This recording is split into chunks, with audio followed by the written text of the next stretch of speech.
and student, welcome back here. I hope all are well. Now today we start for production possibility curve.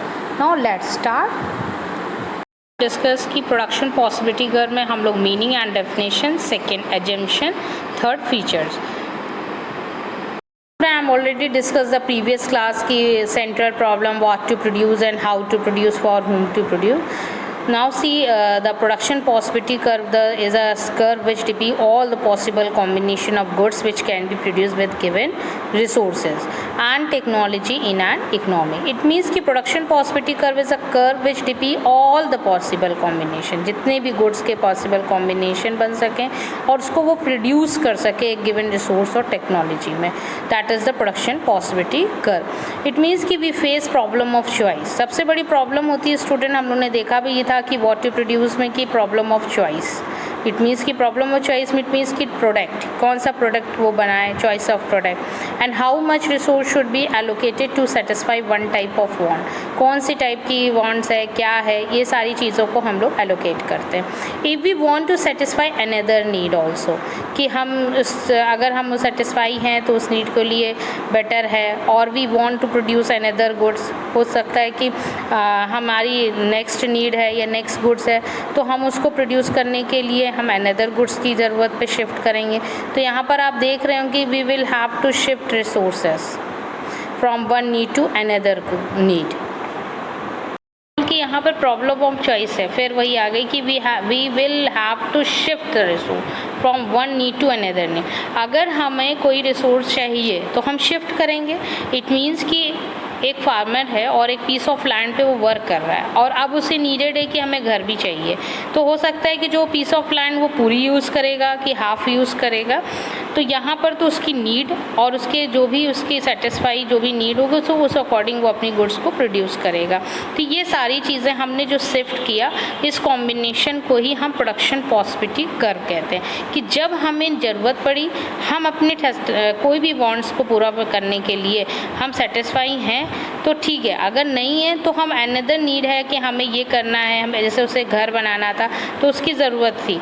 अब उसने क्या किया, उस good को produce करने के लिए वो शिफ्ट हुआ. तो ये जो शिफ्टिंग हुई रिसोर्स की from one need to another need, this is the production possibility curve. The student की we will have to shift the resource from one need to another need. यहाँ पर आप देख रहे हो कि एक पीस ऑफ लैंड है, वहाँ पे फार्मिंग कर रहा है. तो यहाँ पर फार्मर जो फार्मिंग कर रहा है इस टाइम पे, अब उसकी नीड है कि मुझे घर भी कंस्ट्रक्ट करना है. तो अब वो डिसाइड करेगा कि वो पूरा एलोकेट कर ले रिसोर्स या वो पूरी लैंड का यूज़ करे. अब वो डिसाइडेड करेगा. तो यहाँ पर क्या हुआ कि वो we will have to shift the resource. अब वो रिसोर्स को शिफ्ट करेगा from one need to another need. जो उसकी ज़रूरत है उसके अकॉर्डिंग वो अपने गुड्स को शिफ्ट करेगा एंड गुड्स को यूज़ करेगा और प्रोड्यूस करेगा. Production possibility curve I am already discuss, but again कि we get different fixed of all possible goods and services. जिस गुड्स को बनाने के लिए आपने अलग अलग कॉम्बिनेशन गुड्स को प्रोड्यूस करते समय किया, वही होता है प्रोडक्शन पॉसिबिलिटी. क्लियर. अब प्रोडक्शन पॉसिबिलिटी में दो चीज़ें शो होती. To show this production possibility we use table and graph.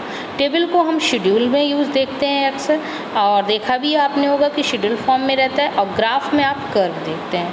तो ये क्लियर हो गया कि प्रोडक्शन पॉसिबिलिटी कर्व एक शेड्यूल फॉर्म में होता है और एक ग्राफ में कर्व के फॉर्म में रहता है.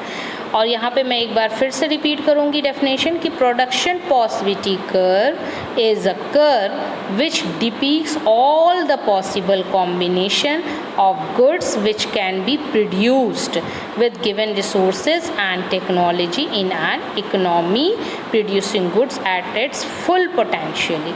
It means कि अगर सपोज करिए एक फार्मर था, आपने देखा कि वो फार्मिंग करता था, अब उसकी नीड हुई तो उसने उस नीड के अकॉर्डिंग अपने गुड्स के सर्विसेज के लिए एक रिसोर्स को शिफ्ट किया. अब वो हो सकता है कि अपनी जो एक पीस ऑफ लैंड का वो पूरी एलोकेट रिसोर्स कर ले, वो उसकी चॉइस है. तो यहाँ प्रॉब्लम ऑफ चॉइस आएगी.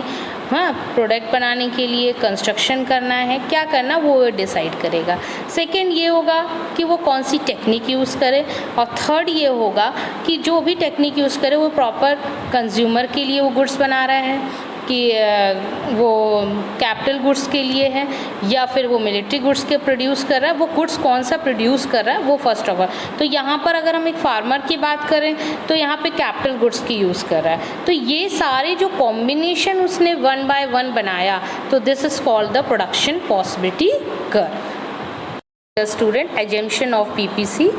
तो first of all I am already discuss student की production possibility curve is a curve which depict all the possible combination of goods which can be produce with given resources and technology in an economy producing goods and it's potentially full potentially student.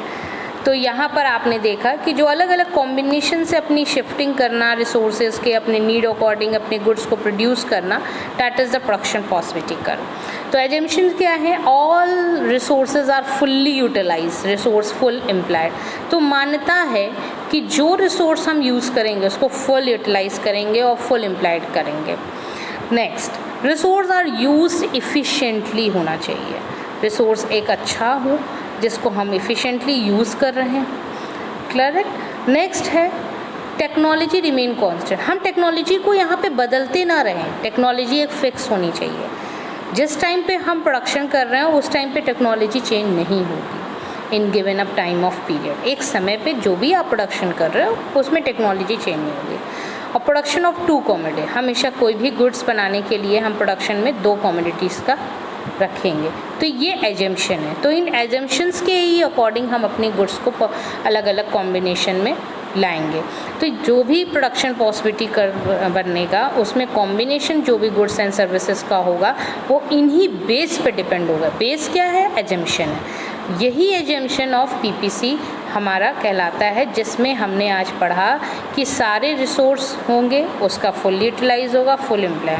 Resource जो भी use होंगे वो इफ़िशिएंटली होंगे। Technology जो भी होगी वो remain constant होगी एक given a time of period. Production दो कमोडिटी का होगा। शेड्यूल आप देख रहे हैं कि यहाँ पर सबसे पहले आइटम्स लिए गए हैं प्रोडक्शन पॉसिबिलिटी में, A B C D E, फिर वीट है, फिर कॉटन है। आप देखिए कि पहले वीट जब प्रोड्यूस हुआ है तो कॉटन जीरो रहा है उस टाइम पे, वहाँ पे प्रोडक्शन कुछ भी नहीं किया गया।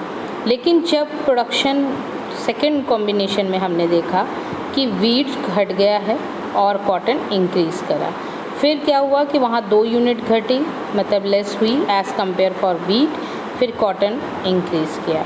फिर यहाँ पर फिर वही बात हो गई कि वीट इंक्रीज़ ना करके कॉटन इंक्रीज़ किया और वीट डिक्रीज़ हो गया। तो ये देख रहे हैं कि आप कॉम्बिनेशन कि कहीं पे इंक्रीज़ हो रहा है कहीं डिक्रीज़ हो रहा है। तो ये जो कॉम्बिनेशन शिफ्ट हो रहे हैं रिसोर्स, क्योंकि जिस अकॉर्डिंग उसको नीड है उस अकॉर्डिंग वो अपने रिसोर्स को शिफ्ट कर दे रहा है। तो रिसोर्स शिफ्ट करके दूसरा प्रोडक्शन कर दे रहा है। तो ये जो प्रोडक्शन का जो प्रोड्यूस कर रहा है एक गुड्स को दूसरे गुड्स को शिफ्ट करके एक रिसोर्स को, यही होता है प्रोडक्शन पॉसिबिलिटी शेड्यूल। तो ये तो आपने स्टूडेंट टेबल फॉर्म में देखा। अब आप देख सकते हैं, मैं एक बार फिर से रिवाइज़ करूँगी कि वीट पहले प्रोड्यूस किया वो इंक्रीज़ था, वही सब कुछ बेस्ट था क्योंकि कॉटन ने कुछ भी प्रोड्यूस नहीं किया। फिर एक टाइम आया कि वीट डिक्रीज़ हुआ, कॉटन इंक्रीज़ हुआ, फिर वीट डिक्रीज़ हुआ, फिर कॉटन इंक्रीज़ हुआ, फिर वीट इंक्रीज़ हुआ, फिर एक कॉम्बिनेशन आया कि वीट ने कुछ प्रोड्यूस ही नहीं किया और कॉटन ने पूरा प्रोड्यूस कर दिया। तो यहाँ पर जो एक एक यूनिट आपने देखा कि वो अपना रिशिफ्ट कर रहा है रिसोर्स को, और वहाँ यही जो कॉम्बिनेशन उसने बनाया एक शेड्यूल फॉर्म में, इसी को कहते हैं प्रोडक्शन पॉसिबिलिटी शेड्यूल। तो आई होप कि all are understood. When we plot these set of number we get production possibility curve। कि जो आपने अभी शेड्यूल में देखा और उस प्लॉट को एक कर्व में लाना, that is the PPC. It means कि पीपीसी जो है प्रोडक्शन पॉसिबिलिटी कर्व रिप्रेजेंट करता है graphically the collection of all possible combination. जो भी कॉम्बिनेशन अभी उसने लिया वीट और कॉटन को, अगर वो एक कर्व में दिखा रहा है, that is the PPC of goods and services. That can be produce from a given amount of resource, जो उसको रिसोर्स के अमाउंट है, और जो given stock of technical knowledge. It means कि production possibility curve is a curve which depict all the possible combination of goods which can be produce with given resources and technology in an economy. Producing goods at its full potentially. Production below the potentially means that total production in the economy is somewhere below the production possibility curve. Production possibility curve का another name है, जैसे transformation curve, transformation line, production possibility frontier. Graph हम लोग देखेंगे किस तरीके से economics में कौन सा ग्राफ यूज़ करते हैं और किस एरिया का ग्राफ यूज़ करते हैं। तो फर्स्ट ऑफ ऑल कि ये 4 पार्ट्स में हमारी एरिया डिवाइडेड है, first, second, third and fourth. तो फर्स्ट पार्ट जो है वो हमारा पॉजिटिव है, एक्स एक्सिस का भी और वाई एक्सिस का, क्योंकि जो वर्टिकल है वो भी हमारा पॉजिटिव होता है और जो हमारा राइटवर्ड है वो भी पॉजिटिव होता है। बट हम अगर वाई एक्सिस की नीचे की बात करें, डाउनफॉल, तो ये नेगेटिव होता है, और एक्स एक्सिस के राइटवर्ड से हम अगर लेफ्टवर्ड की बात करें तो ये नेगेटिव होता है। बट हम इकोनॉमिक्स टर्म में अगर यूज़ करते हैं तो पॉजिटिव ही यूज़ करते हैं। ओके, एंड जीरो जो हमारा सिंबल आपको दिख रहा है वो जीरो से ही हम ओरिजिन करते हैं, पॉइंट ऑफ ओरिजिन, कि अगर हम इस साइड से 1 2 3 4 लिखें, ऊपर 1 2 3 4, तो ये हम जब भी हम चीज़ों को चेक करते हैं डायरेक्शन, वो ज़ीरो हमारा जो है बहुत इंपॉर्टेंट पॉइंट है, ये इसको हम ओरिजिन कहते हैं स्टूडेंट। और इससे हम इस तरीके से हमने आपको बताया कि हम अपनी इकोनॉमिक्स टर्म में जब यूज़ करते हैं कर्व का तो हमारा दोनों वे पॉजिटिव होता है, क्योंकि एक्स एक्सेस वाला पार्ट भी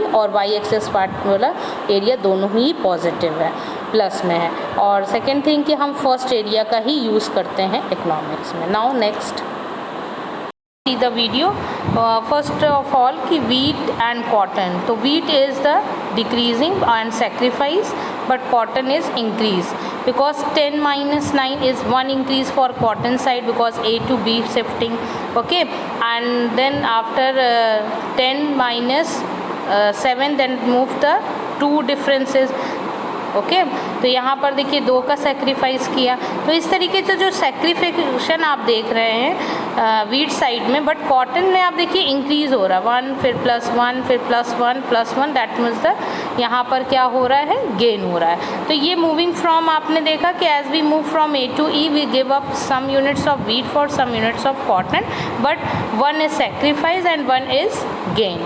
तो आई होप ये all are understood production possibility curve. Okay, thank you student.